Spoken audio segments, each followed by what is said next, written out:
Welcome back to the 513 podcast. I'm Nick Nickel, also known as Bengals Some. I'm here without any co-hosts today, but I'm here with a very special guest, former Colt, Jet, Cowboy, and Titan, TARELL BASHAM. How you doing today, man?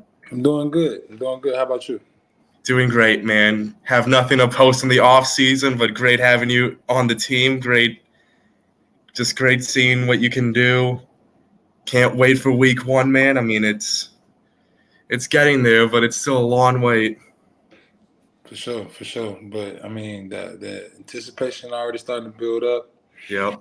You can feel it in the city. Just me being out there for the few weeks that I was out there, you can definitely feel the support of the city behind the team and the program and what we got going this year. So I'm excited.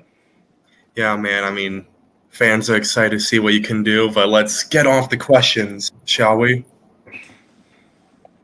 Let's get it. So, all right. So, first question I have for you today is you're in the free agency pool back in March, and you decided to have a free agent visit with Cincinnati. Can you explain like why you decided to have one with the Bengals and why you ultimately decided this is where I want to be in for the next season of my career? Most definitely. Being more mature and being around the league and seeing what teams and programs have to offer, I feel like I know what I was looking for in a team and a situation for myself. And I went to school at Ohio University. Oh But yeah. so I spent time in Ohio. I had plenty of friends and stuff out there in the city. So I didn't really feel like I was going to a place that was like very much so like unknown to me, or where I was just going to be like, you know what I'm saying, just shooting a shot in the dark. Um, I like the coaches. Coach Hobby was my D line coach. He brought me in on the visit. We had a great talk. Uh, Lou, the defense coordinator, we had a great talk.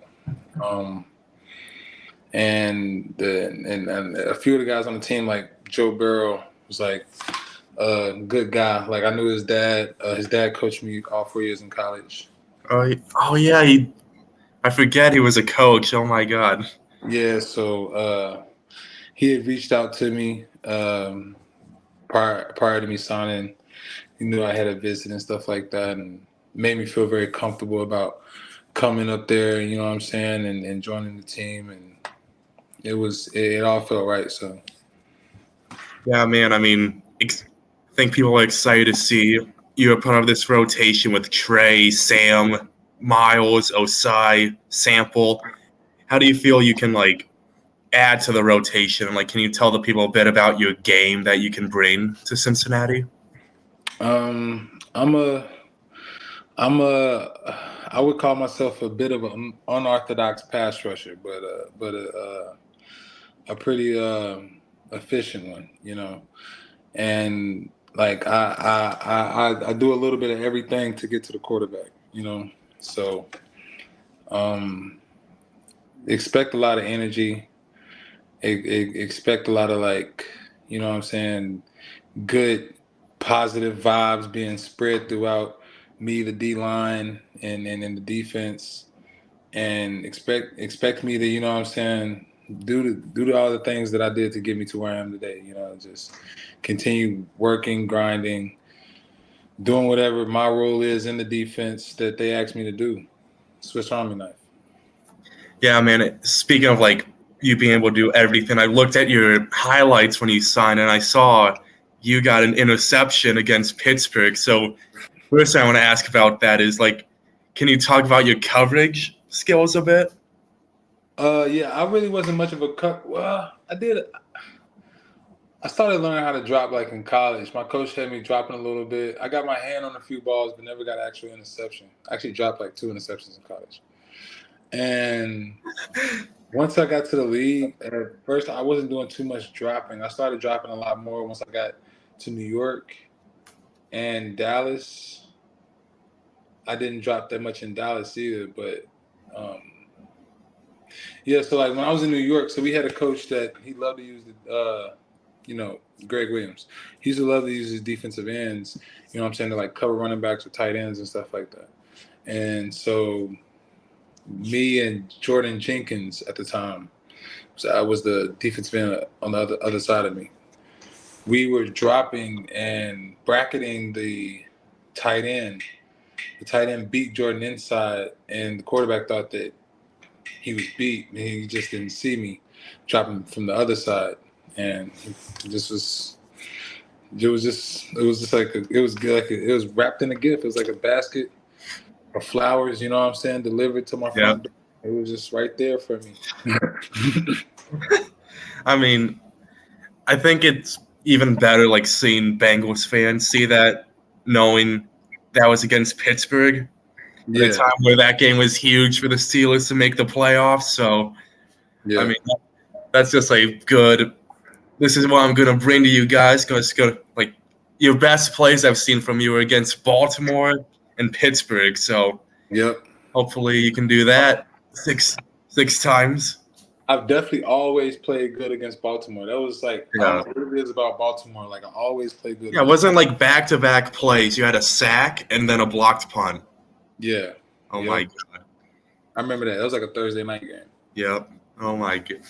I mean, see, now I can't wait for week 2. Like one play you're gonna be in, it's gonna be like a pick six or something. Gotta be Yeah. Baltimore. It's gotta be. Yep. All right. So next question I have for you is, how has it been working with the coaches so far? Lou, Hobby, Zach Taylor, even how has it been working and Man, being developed by them? it's honestly been great. Like Hobby, he's been pushing me to like, 'cause, playing in Dallas and playing for I'm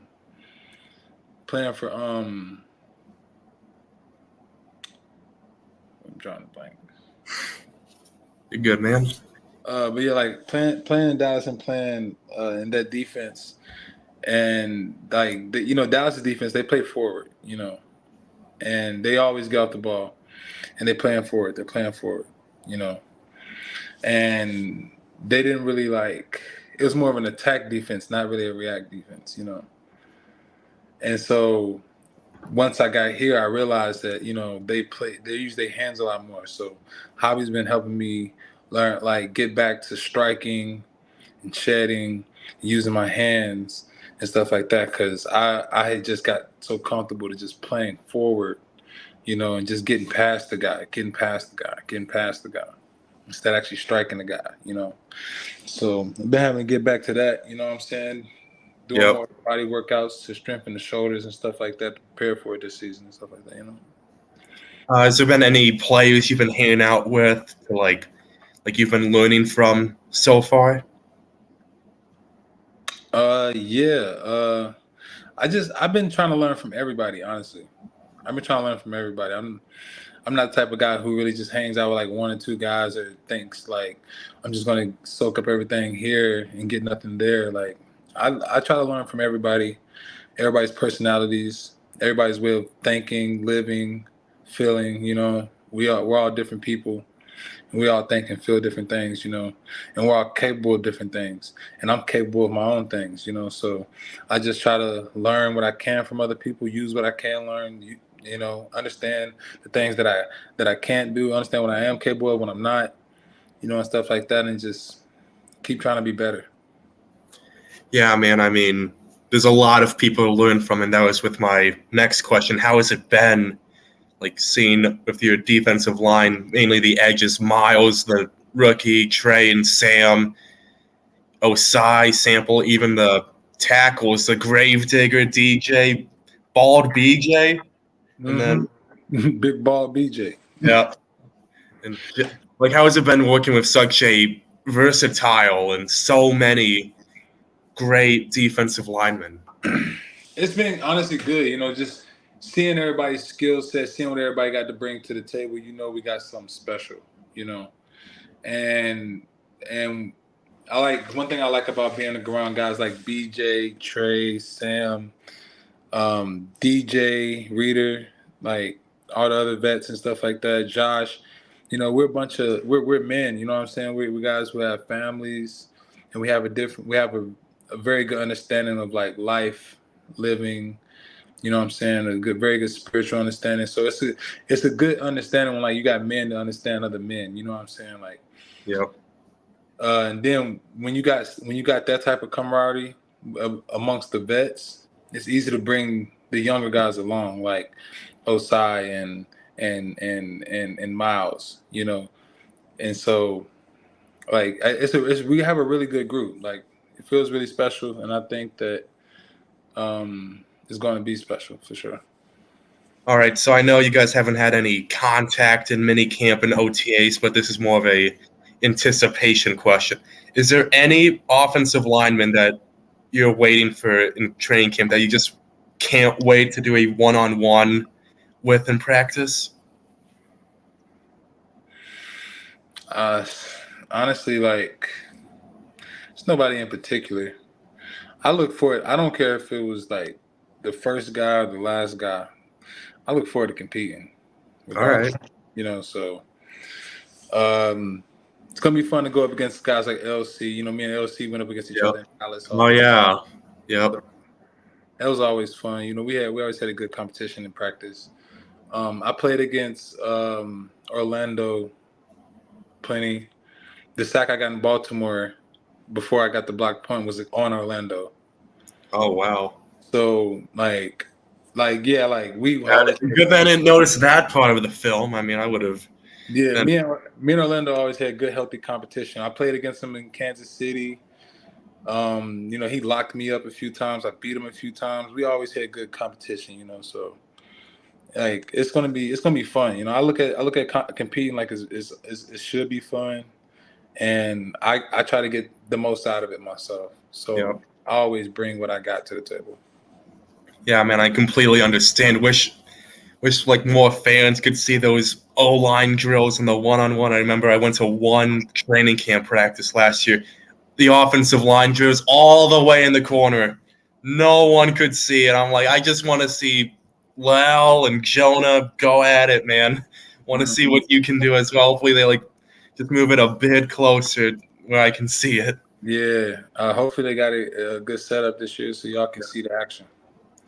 And speaking about you with all the teams you've been on, I'm wondering, how is the locker room and just the team itself compared to all the other teams you've been on in your career? I like I really like our locker room that we have here.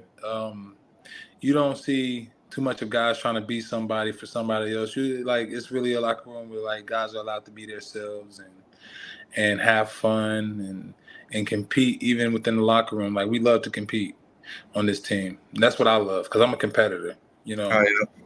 And so like every day you see guys just shooting around, shooting basketballs or playing ping pong or playing cornhole like every day. So it's never like a dull moment in the locker room. It's never too quiet, and there's always fellowship amongst the boys and guys. You know what I'm saying, bonding endlessly. So it's like I said, it's a very special program. Like I said, I've been around. I have seen some other programs, so I definitely see this like how special this one can be for sure. Yeah, man, that was gonna go with my next question about ping pong and cornhole. Something I have to ask every player that comes on here. How do you do at it, like compared to the other players, and how aggressive are you at it?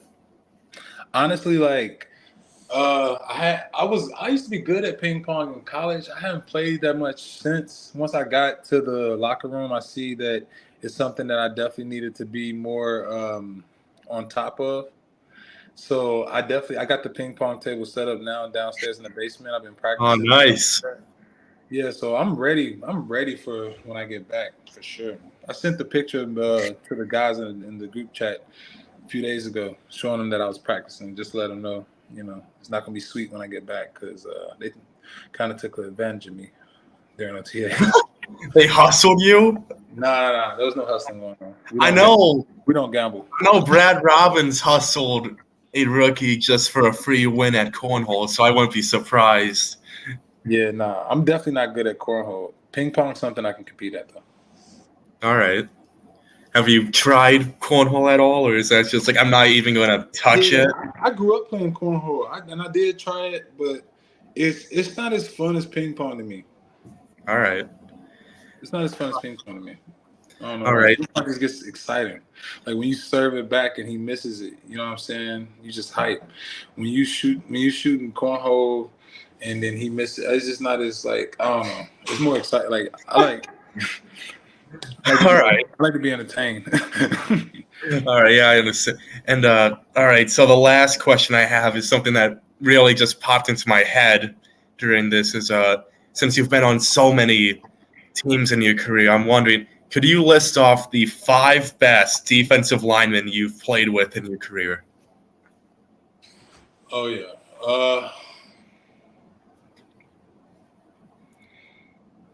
I would have to say Leonard Williams. All right.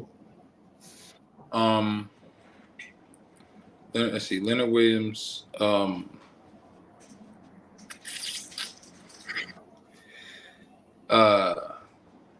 The other Williams, Quentin Williams. Oh yeah. Oh, I knew you. I know this is like hard because like you're thinking, oh, what if I leave this guy out? And Yeah. I know so many guys though. I've played with there's so many talented guys you've been with. I completely understand. Danico Archery.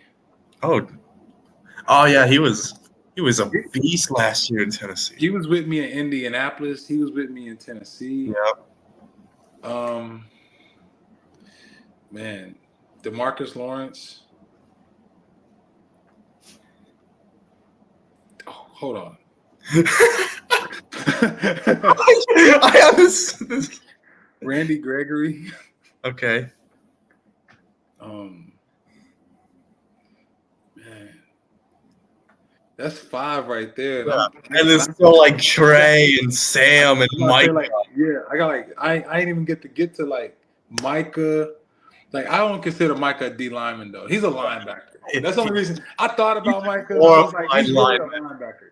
Glorified lineman right there. Yeah, for sure. Like his like all right. So I mean, I got like a solid 10 though. Like because then you can throw Micah in there, and you can throw Trey in there, and you could throw. Well, I mean, I didn't throw Trey in there to begin with because I haven't got a chance to play with Trey. You know, so, but you know, you see Trey. Trey's a dog. Yep. Let me think. Who else? Who else did I used to? Jeffrey Simmons. Oh shit! Yeah, Sims. Big Tim. Bud Dupree. Oh my God! All right. I mean, I didn't realize how many. This is like a defensive line dynasty you have with you. Yeah, I didn't play with a lot of good guys, bro. A lot of good guys. All right. So, is there any other people you can think of, or is that it?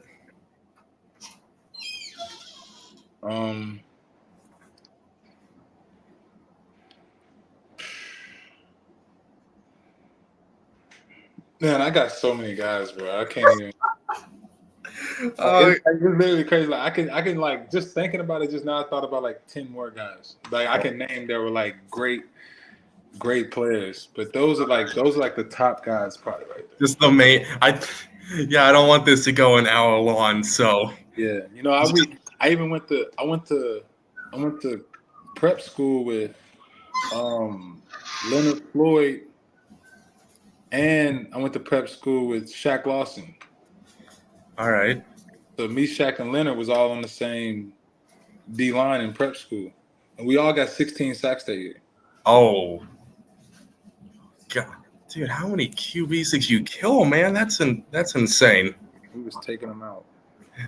All right, but I think that's all I have for you today. Is there anything you want to say to Houday Nation? Hey, man, proud to be back in Ohio. Proud to be a part of the team. I don't know who they is because there ain't nobody. There is no one. That's why they say who they. Because we don't know who they is. It's impossible. This year, Super Bowl. Yep. In Vegas, we're going to Vegas. We're going to control the AFC. I mean, I'm excited. You're speaking facts right now, man. I'm excited. I'm so excited. I'm so excited. I'm not gonna lie, I'm so excited. Just because, like I said, I've been in the locker room. I've seen what we got. I've seen Joe. I've seen the receivers. I've seen the defense.